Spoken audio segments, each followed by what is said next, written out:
அனைவருக்கும் வணக்கம். வாழ்க வளமுடன். நான் உங்கள் பாலசுப்ரமணி. நம்ம இன்னைக்கு பார்க்குற தலைப்பு என்ன அப்படின்னு பார்த்தோம்னா, கரணத்தை பற்றி பார்ப்போம். பொதுவாகவே கரணங்கள் அப்படிங்கிறது எத்தனை கரணம் அப்படின்னா 11 கரணம். நம்ம இன்னைக்கு பார்க்கறது பவகரணம். கர்ணனா என்ன அப்படின்னு பார்த்தீங்கன்னா, ஒரு நாளைக்கு ஒரு திதி வருது அப்படின்னா அந்த திதியில் பாதி நேரம் தான் கரணத்துடைய நேரம். உங்களுக்கு பஞ்சாங்கத்தில் எல்லாம் பார்க்குறீங்க அப்படின்னா, இந்த கரணம் இவ்வளோ நேரம், இத்தனை மணிலிருந்து இத்தனை மணி வரைக்கும் அப்படின்னு போட்டிருக்கோம். அந்த டைமில் போய் வழிபாடு செய்யணும். இப்போ பவகரணத்தில் பிறந்தவர்கள் எந்த தெய்வத்தை வணங்கலாம், என்னைக்கு வணங்கலாம், எந்த மாதத்தில் வணங்கலாம் அப்படிங்கிறதெல்லாம் நம்ம பார்ப்போம். கரணம் அப்படின்னா என்ன அப்படின்னா, ஜாதகத்தில் உங்களை காக்கும் கடவுள் உங்களை காத்து கொண்டாடுறதே கரணம் தான். மற்ற கிரகங்கள்ல எப்படி இருக்குதோ ஒழிய கருணநாதனை உங்களை, அதாவது கருணநாதன் கட்டாயம் உங்களை காக்கும். கருணநாதனுடைய வேலையே அதுதான்.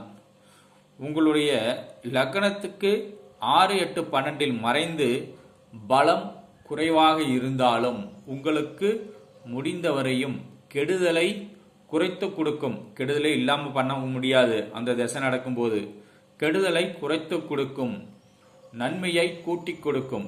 இதுதான் கருணநாதனுடைய வேலை. கருணநாதன் என்னன்னா உங்களை காக்கும் கடவுள் கருணநாதன்.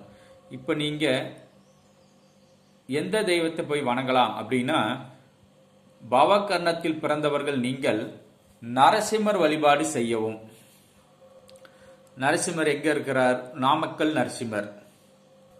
நாமக்கல்ல பஸ் ஸ்டாண்டுக்கு முன்னாடியே பஸ் ஸ்டாப்ல இறங்கி கொஞ்சம் தூரம் நடந்து போனீங்கன்னா நாமக்கல் நரசிம்மர் கோயில். அதாவது அங்கே போய் கேட்டீங்கன்னாவே நாமக்கல் நரசிம்மர் கோயில் ரொம்ப ஃபேமஸ். அதனால போய் நாமக்கல் நரசிம்மரை வழிபாடு செய்யுங்க. நீங்க பவகரணத்தில் பிறந்தவராக இருந்தால் பவகரணம் வரும் நாளில் நாமக்கல் நரசிம்மரை வழிபாடு செய்யுங்கள். வழிபாடு செய்யறனா சும்மா வெறுங்கையோட போவாதீங்க. பூ வாங்கிட்டு போங்க. உள்ள தீபம் ஏத்துறது, இந்த சூடை ஏத்துறது இதெல்லாம் அங்க செய்யல. பூ வாங்கிட்டு போனீங்கன்னா கொடுத்து அர்ச்சனை பண்ணிட்டு வரலாம். நரசிம்மரையும் தாயாரையும் வழிபாடு செஞ்சுட்டு வரலாம்.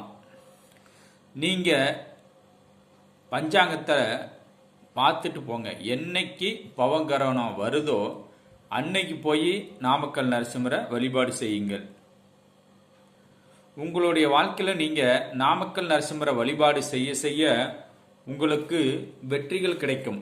அதாவது குறிப்பா செவ்வாய் திசை நடக்குது அப்படின்னா, நீங்க பவகரணத்தில் பிறந்துவீங்க அப்படின்னா, செவ்வாய் நல்ல இடத்துல இருந்தால் நீங்கள் நரசிம்மரை போய் வணங்க வணங்க இன்னும் சிறப்பாக போகும் அந்த திசை.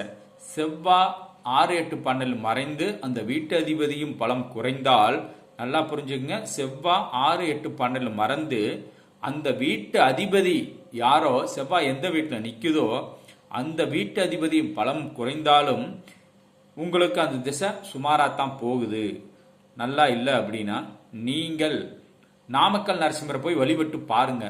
கட்டாயம் உங்களுக்கு இருக்கிற பாதிப்பு குறையும். ஓஹோன்னு ஆகாட்டியும் பிரச்சனை இல்லாமல் இருந்தால் சரி. நமக்கு டைம் சரியில்லாத திசையா, பிரச்சனை இல்லாமல் இருந்தால் சரி, நீங்க போய் வணங்கி பாருங்கள்.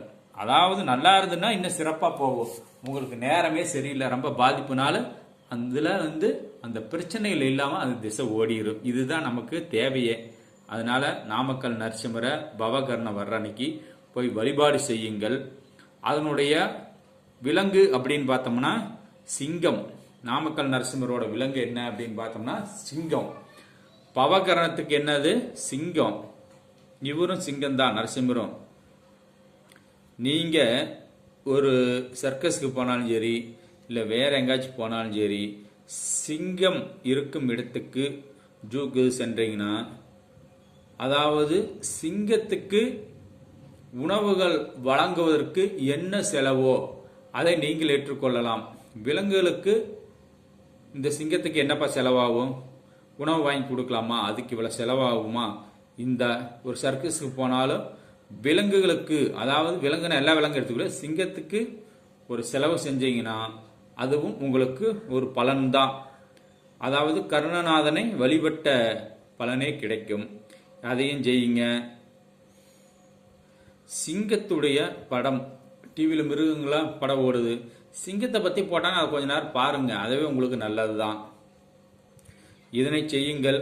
பொதுவாக பவகரணத்தில் பிறந்தீங்கன்னா நாமக்கல் நரசிம்மரை வழிபாடு செய்யுங்கள். உங்களுக்கு எவ்வளவு நேரம் சரியில்லாமல் இருந்தாலும் அதையும் தாண்டி அந்த கெட்ட நேரத்தை பிரச்சனை இல்லாமல் வாழலாம். பவகரணம் வரும் நாளில் நீங்கள் நாமக்கல் நரசிம்மருக்கு வழிபாடு செய்யுங்கள். உங்கள் வாழ்க்கை சிறப்பாக இருக்கும். பவகரணத்தில் பிறந்தால் வெற்றிதான், தோல்வியே இல்லை. கருணநாதனை வழிபட்டால் வாழ்க வளமுடன். நன்றி, வணக்கம்.